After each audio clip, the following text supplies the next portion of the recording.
Cookbook authors often talk about wanting to inspire people to head to the kitchen and discover the joy of cooking. But today's guest sets her intention beyond the kitchen. She wants her words to inspire us to discover our dreams, to spread our wings and fly.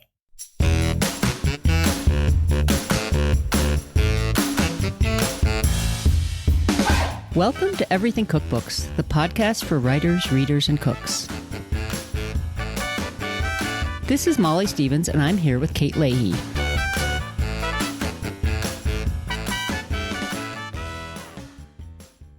Kate, I have a question that I'm really curious about. When you pick up a cookbook for the first time, where do you start? What are the elements you look at? What's your process? I think something that cookbook geeks like us do is that we look at the acknowledgments page. Mm-hmm. You know, who is involved in making this book? Yeah, it's a little nosy. A little nosy. Like, I want to know who the agent was. I want to know who the food stylist was. And so sometimes I'll read the acknowledgments. I'll read and see if there's any dedication. What do you do? It's funny. I think I like pick it up and sort of feel it. Like I really care about the cover and the weight and the paper.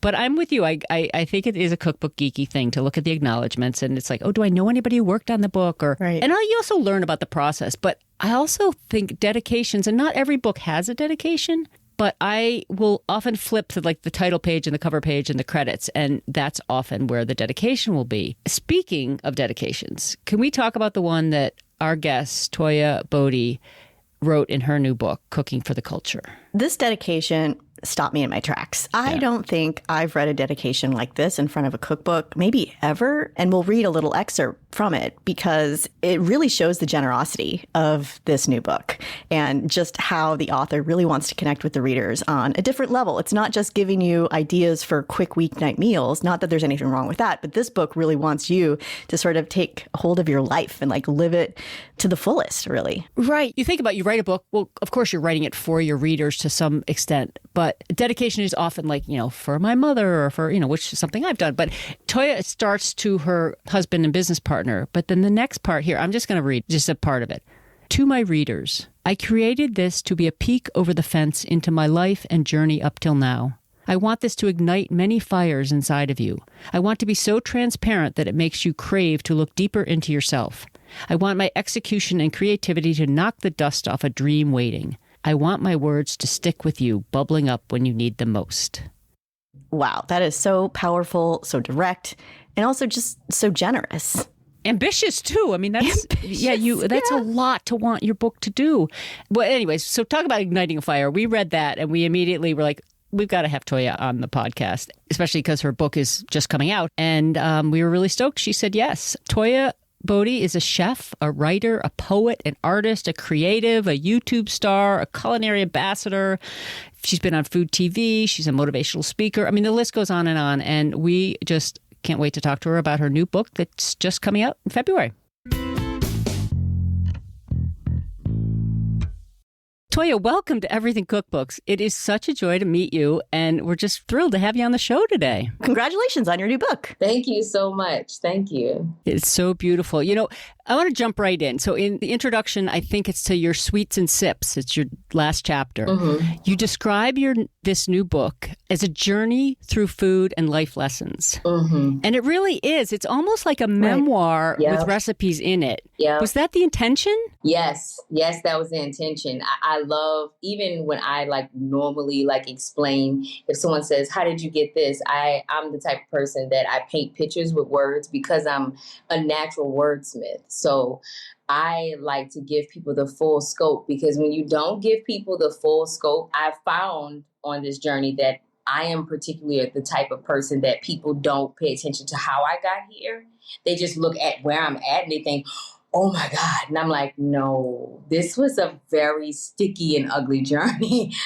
It's not as pretty as it cleaned up to be. I wanted to just slice open a portion of my chest to just show people, inspire people. So I wanted to have that there. Wow. When you set out, the idea was, as you just said, to weave together your journey and your recipes and not to present this perfectly crafted. Mm-hmm. Nope. There was even poems in this book. Oh yeah. I started out as an artist, in a city. That's how my stage name was T Church.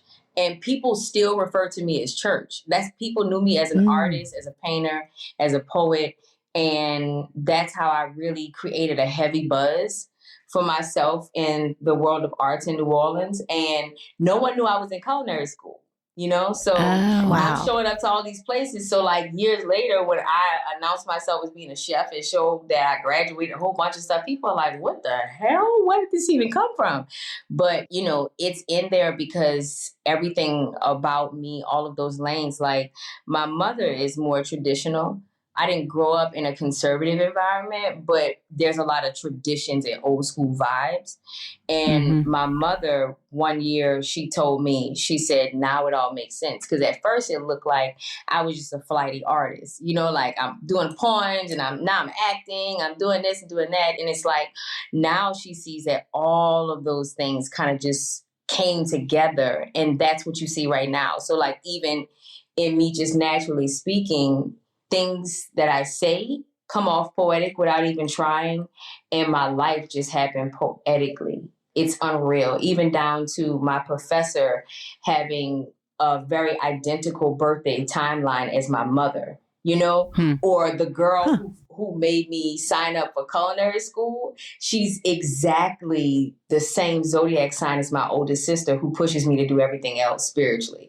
You know, so it was just like things just kind of wove in a way I couldn't ignore it. So I needed to share the full story so you can get the full impact, because the purpose of telling you the full story is to make you look at your own life. Because in your own life, stuff happens poetically. You just don't tie in those pieces to see, you know? Right. Well, and one thing I wanted to ask is that, did you ever think, I'm going to write a memoir? Why did it have to be a cookbook? Because your stories, it does read like a memoir. I feel like I know you now after reading your book because of all these beautiful essays.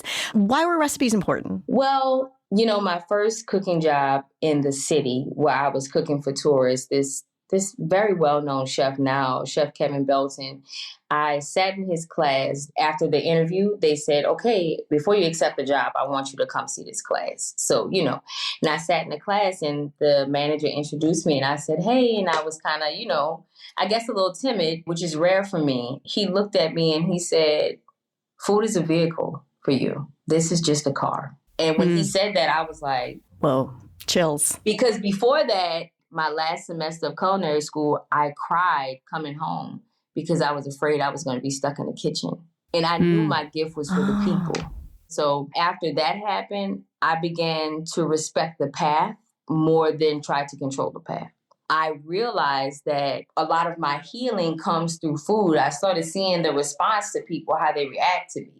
And I pay attention to flows very closely because I feel like that's how you can tell what's going to happen next with life in a way. You know, you get context clues just like a movie gives you a clue by switching the music. You know somebody's going to die, you know?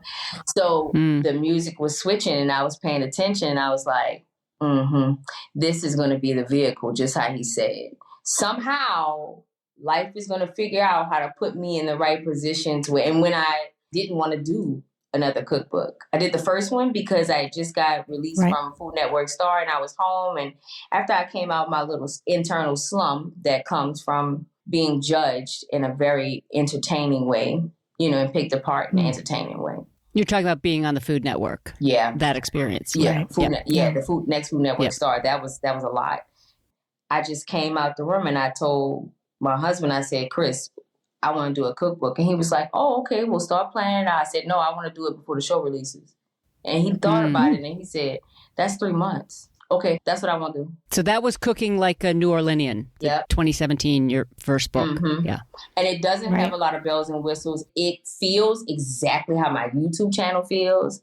It doesn't display much personality. It gives you hardcore 20 recipes, bam. Try them and you're going to win. Right. So instructional and helpful and sort of more, I don't say standard, nuts and bolts. Oh, it's for sure standard. There was no touch of mine on the book. So this new book is all you. Oh, yeah. And the structure, I knew going into this, just from reading your book, that going into this interview, we could just go all sorts of directions because, as you say, that's how you flow. You go from, you know, talking about rice and eggs to talking about growing up working at the corner store, and it's seamless. And I'm just really curious about the structure. Thank you for saying seamless. That's a nice compliment. Oh, I couldn't put it down. Oh, yeah. No, are you serious, girl? Oh, yeah. Yeah. Oh, We couldn't figure out like which little quotes to pull out because there were so many. I mean, just the way I think there's one line where you describe your parents and it's something about, and I don't have it in front of me, but it's something about like they're just like type A personalities and they just flow like a bicycle and A fine-tuned bicycle. Yeah. Fine-tuned bicycle. I mean, Yeah. who thinks of that? Yeah. These are amazing turns of phrases. And your book, every single head note and essay and poem, it's all these amazing turns of phrases. And I have to say, you don't always get that in cookbooks. A lot of times you just go for the nuts and bolts. I mean, this book makes you slow down. And maybe you did go in for a recipe, but then you end up reading all these stories and learning about your journey, which you do. You tell all the bumps along the way, but then you weave them in a way that makes it feel empowering for other people. So tell us about, like, how did the book come together? Well, how the training started, I woke up one morning and Chris, my husband and manager, he was running errands. He's about to go run errands and he paused and he said, you need to start thinking about another cookbook. And I said, I'm not doing another cookbook. I won't do that. And I left it at that. And I got this call. New Orleans Magazine reached out to me to do like a recipe a month because they saw when the quarantine started, y'all, I thought, how can I help the people? They're going to be home. They're going to eat quick meals. So at least one thing could be right in their day, you know? And so I started chumping out content like just a machine. Simple stuff, missing canned stuff, whatever, just to try to get these people to feel okay and have some sort of control of something. That provoked them to make me want to ask me to, hire me to do a recipe a month, a video. And this guy, Sam Hanna, the photographer, came and they said, well, can he come to your house? I said, he can come in my house, He came in with a book. And when he was leaving, I was walking to the car and he said, I wanted to give you this. This is something I did. And I said, oh, okay.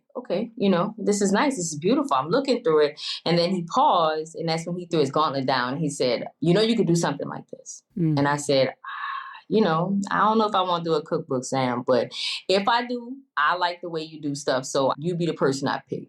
And I left it at that. Then about 2 weeks later, a literary friend we know, she calls me out the blue and she's like, I got this sneaky suspicion you're going to get a book deal soon. So if you do, can I help you write something or do something? Wow. And I said, girl, all right, if that's the case, because I feel like everybody's chasing me with it. So now the podcast comes into play and you see how it bounces around. It's like, that's why I tell you the actual story so you can see how moments and events bounce around. It seemed disconnected, but they're really woven for you to really have a guide in the moment to know what's going on. So I get the feeling to like, I'm going to do a podcast. That's what I'm going to do. I'm going to do a podcast and I'm going to release it on December 3rd at 3:00. And I'm going to release 3 seasons with 33 episodes. I did the podcast in 17 days. I recorded all of them. All 33 episodes. Yep. Wow. I bruised my esophagus after. I had to go on voice rest for maybe a month. I couldn't speak without being in pain. And I put it out there and it sounded crazy at first. Of course, my doctor thought, lady, but so I put it out and guess what? At 11 o'clock at night on December 3rd, I got an email from my agent. Well, now my now agent asking me if I wanted to talk about getting a book deal. She got my name from someone and she said, man, this girl even has a podcast. You see how obeying the flow and creating a podcast was one of the reasons that made her feel like, nah, we got to have her. Like she got everything set up. So that's the reason why I had to do that. And it was all connected to the cookbook. I talked to her and at the end I said, I feel like this is destined, so I'm good. And I said, we have a good gel. When's your birthday? And she said, November 3rd. Did I release 3 seasons and 11 episodes each? And you contact me on December 3rd at 11 o'clock? I said, girl, we about to make so much money. I don't even know what to say to you. And that night is when it was like a boom. Everything that you see in the book dropped in my mind. The cover, the content, the flow of the stories. I started seeing titles. Like it just started swarming in my mind where it was like a wind. And I literally mapped the whole proposal out and everything. That cover that you see, I Right. saw in my mind. Since this is audio, so we have to describe this cover is so dramatic. You're in a very strong, powerful, your bicep is, and your sleeve is rolled back and you are gripping, you're not holding, you are gripping a piece of watermelon. And you write about this photo and your mom was not on board. She thought it was a bad idea, right? I was writing content for these Black history classes, history on a plate, and I would teach these families how to cook historic meals and the reason why we make them and stuff like that, giving them background instead of just calling it Black people food or just calling it soul food or holiday food, just giving them the real about it. I came up with the end of the class. I said, I'm going to give these kids fun facts. And I created a jingle. It's just hilarious to me. Fun fact, bet you didn't know this was African. Yeah. And then I started talking about different things. And my mother was in the hospital and I was just working because it was my turn to stay all day. And she was like, what you working on? I said, I'm doing these fun facts and whatever. And I said, my cookbook, I'm going to have the watermelon on the cover. And she was like, she sat up. She in a hospital bed. Wow. She said, no, Toya, no. And I said, Ma, listen. And I went to the bed and I told her everything about how majestic. And this woman knows life. And she was just like, she paused when I told her, I said, do you know that watermelon grows up up to 85% sand? Africa? And what mama said? Oh, that's got to be some rich sand. Wow. That took away that thing. We need to snatch this back. And, she wasn't on board at first. And I had a little bit of people were unsure how people would respond to the cover. And I know that anybody can accept anything if it's presented right. With that, I wanted to, not just for Black culture, but for any other culture that's looked down upon and made fun of. Just like, man, taking that back. That's what I wanted to do. I wanted it to make people slightly uncomfortable. And I wanted people to get so uncomfortable that they have to look. And then after that, they realize what they thought was something that made them uncomfortable was really something that was beautiful. Yeah, your essay that goes along with it, as well as the recipe for fried chicken and watermelon jam, which is the head note. You talk about watermelon is my jam, and then you make watermelon jam to go on a fried chicken sandwich. And just like you say, taking it all back, but with such joy and generosity. And I keep going back to the generosity of this book in terms of the personal information. And we talk up front about the dedication and the transparency in that. This structure, you explained it, Toya, how you saw the whole thing. The architecture of this book is so complex. Yes. And I kept thinking, how did she do this? Right. And not only is the chronology go through Toya's journey, which are these essays throughout the book that are very personal, but even the head notes, like you go from, the eggs, your dad teaching you how to make eggs, and then the recipes get more complex as your journey gets more complex. And I don't know, I don't want to make you uncomfortable with all this. I'm happy that it's seen. I'm happy. Like in the beginning of the book, I wrote that I want this to knock the dust off a dream waiting. Yeah. Yeah. Can I ask, one thing that is I think hard for creatives is that you might have an idea in your head, but then you go to put it down on paper and sometimes it falls apart. You're grabbing this butterfly and it's beautiful and then you put it on the page and it's dead. And it's like, it's really hard to capture what is so great in your head sometimes to get it down in words. How do you do that? What's your process? I tell everyone get out the house in my mind. When we started this cookbook, Chris said, what do you need from me? Because I had a crazy ass schedule. Ooh, they weren't even pressing me. I just did everything that fast because when she told me what I would have to do to get it to come out the top of Black History Month, I said, oh, we're going to hit that date. Don't worry. What was the timeline? We did it was on the list to do 70 physical recipes to have photos, but I didn't realize that so many recipes had smaller recipes in it. So it was a whole component thing. So actually, we did like 80-something recipes in 10 days from the hours of 10 to 3 every day. Me and the food photographer, we both styled the food. The culture stuff, that was done in 2 days. Everything was done in 2 days. Wow. So altogether, 12 days for that. All combined, maybe a couple months for all of the text. Wow. But you got to assemble a team, right, though? Right. You have to assemble a team that understands what your chaos can look like, what your genius looks like. For them, after working with Sam, he can understand that we doing this in one take, let's go. And Chris is very technology conservative. He's a technology artist. And he's like, We're going to do what in what time frame? All right. So you just need trust too. Yeah. Were you shooting and producing before the manuscript was completed? Yes. Yes. Wow. That's what I'm hearing. Okay. This is because we talk a lot about, process where you write a manuscript and you submit the manuscript and it goes through editing and then you go to photos. But I'm hearing you say this is all happening at once. Yeah. You are writing, developing the recipes.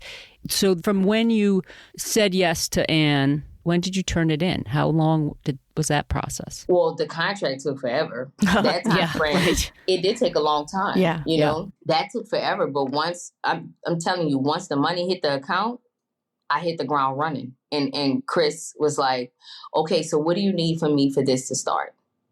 And I told him, I made him a list. It was a list of shit that would make you go, girl, what the hell does this have to do with a book? He had to redo the hedges outside. I needed the walls, everything clean, redone. I needed the cabinets emptied. I needed all new stuff. I needed this to be I needed to have organization. I needed to have stuff done with the house, stuff decluttered, closets decluttered, all of that stuff. We don't realize as humans, you too, you have shit running in the back of your mind all of the time that's taking up creative space. You're not even thinking about it on your own. It's subconsciously taking up space. So once you empty out the room, you get everybody out, you do this, you do that. I bought a series of outfits. I wore a black shirt, black apron, black tights every day.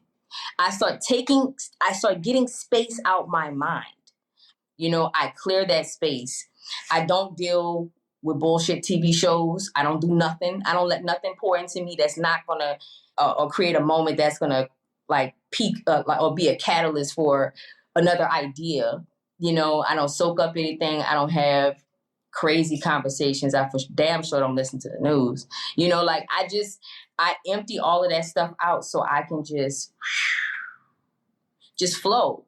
And that's how I get that done. And another thing, when you said that, what we don't do as writers, as artists, or just even as women? We don't pat ourselves enough on it. The art you see in my house is my art. That's mine. I got an art room over there across from me. That's my art. This table, I refinished it myself. That's what all of these things, everything around my house. And I would suggest for you, like if you have books and stuff like that, blow something up, frame it, put something next to it.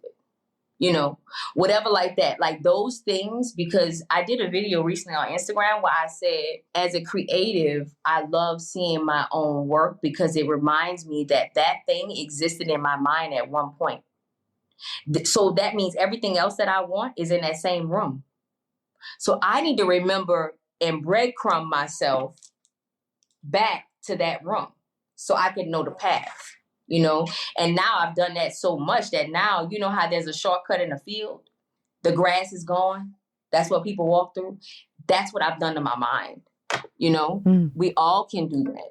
So this is Cookbook as immersive creative process. You just set your mind, you saw this book, this finished book, this complicated narrative, and just created it all at once. Yeah. You got to get it out, because if not, shit happen in the middle. You got to get it out. That butterfly dies. Stuff happens in the middle. Like, I literally went from having an interview with USA Today to and being happy, posting a funny video of myself on Instagram, pick up the phone and find out my mother doesn't have one aneurysm, she has two, and one is terribly dangerous. Oh my gosh. And then I close the phone and I see that, CBS is sending someone to the house. That's cool. That's nice. I'm like, that's a pick me up.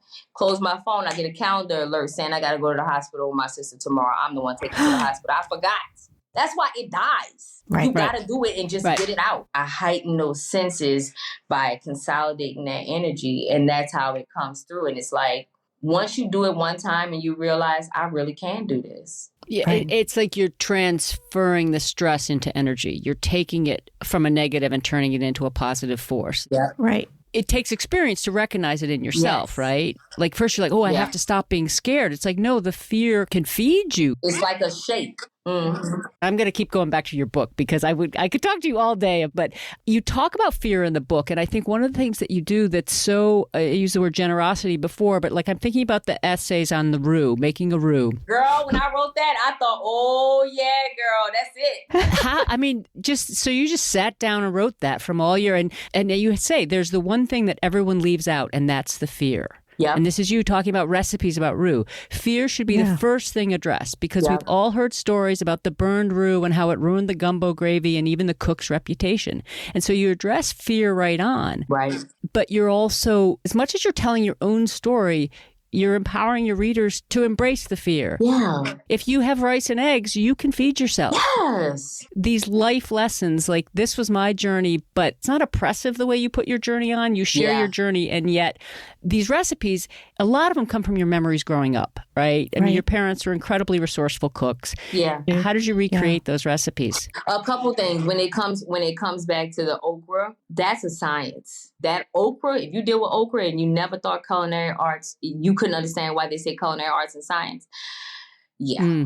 Okra is a science, and some of the stuff I have to sit inside of her mind. You know, I know how to probe people to find out how they think, but I had to talk to her about flavors for some things, or like she did the 7-Up cake. She came to the house and did it. And that's beautiful story you tell, that story. Oh man, I can't not cry thinking about her knowing how intense I am. As she's older, you know, as things are changing, she's more leaning into Toya, rest.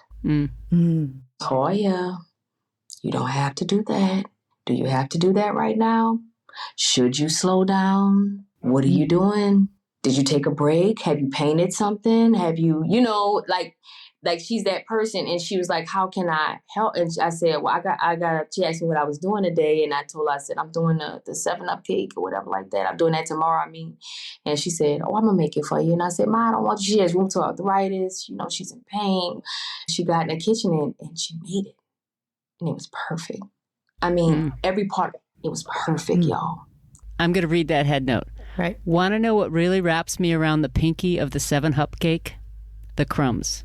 I mean, that image is, oh my word, it gets me every time with its crispy brown golden goodness. You capture it. Can you believe that I was afraid to write the book? Because I realized I had so much trauma from school and feeling like, and them treating me as if I wasn't smart. And I had to turn my grades into a juvenile judge, because that's how bad I was always doing in school. You know, I was always, like my mama called, doing fine grades, D's and F's, you know. I knew this thing. I got as far as I am now by holding on to, I know one thing about me. I know I'm talented.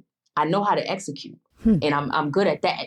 I may not be textbook savvy, whatever.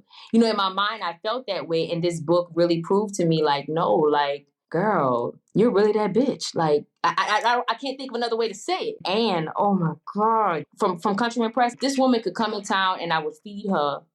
I would feed her and her family if she came in town. I wouldn't even question. I would drop everything I'm doing because she pushed me so hard. She was so firm in telling me, I need you to go back. Because I thought, as a novice, I thought that, well, I'm going to write this and then I'm going to turn it in and you're going to like correct it and send it back, correct it, and I'm going to read it and like, boop. And she was like, the corrections are there. Explain this. I was like, whoa. She stretched me, like stretched Armstrong by making me just being firm and I need you to explain this, give more detail on this. This is unclear. And I was like, whoa. And it wasn't until I started reading it back when I realized, you know this, you can write. It's not just, you know, it's, and I literally, all of those words came from my heart. Yeah. You also just have such clear memories of growing up. Like when you're reading the book, some of these head notes feel very cinematic, where you feel like you're in the room. Your mom has her feet up because she's eating her chicken salad. She has her 7-Up. And you can feel like, I feel like I'm in that room and I can see it playing out. Do you just have these memories just so clear in your head that you're able to just recall them? Yeah. I visit memories and even what could have been trauma affectionately, because I always seek to know all sides of the mountain. And I look and I realize that things are a lot more affectionate than we allow them to be, because we don't we got to try to find the good. If you don't find the good, everything just going to be bad. And that's not emotionally healthy life. I look back at it and I recognize and I respect the gangster of the struggle of being a parent that's struggling and very low income. So. Some of the things in your book that I just really love to highlight. One of the things I think you talk about from your food TV experience, it's keep your ambition tied to the mission, not the benefits. And I think that can go through writing a cookbook, that can go through being a creative, that can go through just living your life. I just thought I want to kind of frame that and just put it next to my on my desk so I remember, because I think we forget that. We forget. It's like you think of the benefits. Oh, how many books I'm going to sell, or what's going to come next. That's what saves me. That's what keeps me sober. That's what helps me turn down money. Honey, all money ain't good money. The mission will not be compromised. Yeah. One of the things we talk about early in this podcast was that I think this happens for a lot of creatives and book authors is you finish the book and you're done. And with cookbooks, because they're interactive, you can then have this relationship with your readers after the work is done. You're just starting a relationship, right? And it's going to be a different relationship, a different creative process than the making of it, which is very solo with your team. But now you get to share. Right. I'm very excited. I want to talk about the title and where that came from. The title kind of derived from, why do you do what you do? I have this saying that I say, if it ain't for the culture, who is it for? Who is it for? Everything that I do is for the culture. Why are the nails in the shop? Why are the clothes? Why is she under the bridge? Why is she like this? Why whatever? It's our sauce. If I don't show it, who will? If it ain't for the culture, who is it for? I'm cooking for the culture. Like I'm cooking this food. I'm telling these stories. I'm highlighting the culture in a way that even if you thought about it negative, just that one day, you're going to think about it right. You ain't gonna have a rebuttal. Even if you don't want to say something kind, you're gonna see. So like all of these things, like I've taken it upon myself, and I've had a lot of people like tell me how their children feel when they see me on TV and stuff like, whatever, like name plates in my earring, like all kind of stuff, and it's literally for the culture. I want to do my piece. There's a lot of people doing pieces and adding to it and making ways for other people. And I feel like people have kicked the door in for me. So I want to kick the door in for other people. I want to open rooms. Keep kicking it open. Yep. Yeah. I told somebody, Breast and Jam, said this book made the way for this book. He did a lot of history in his book. It was very Black. It was more conservative than mine. It was a different view. But his book made a way for my book. And when I saw his book come out, I said, he's making a way for me. He's an older version of unapologetic.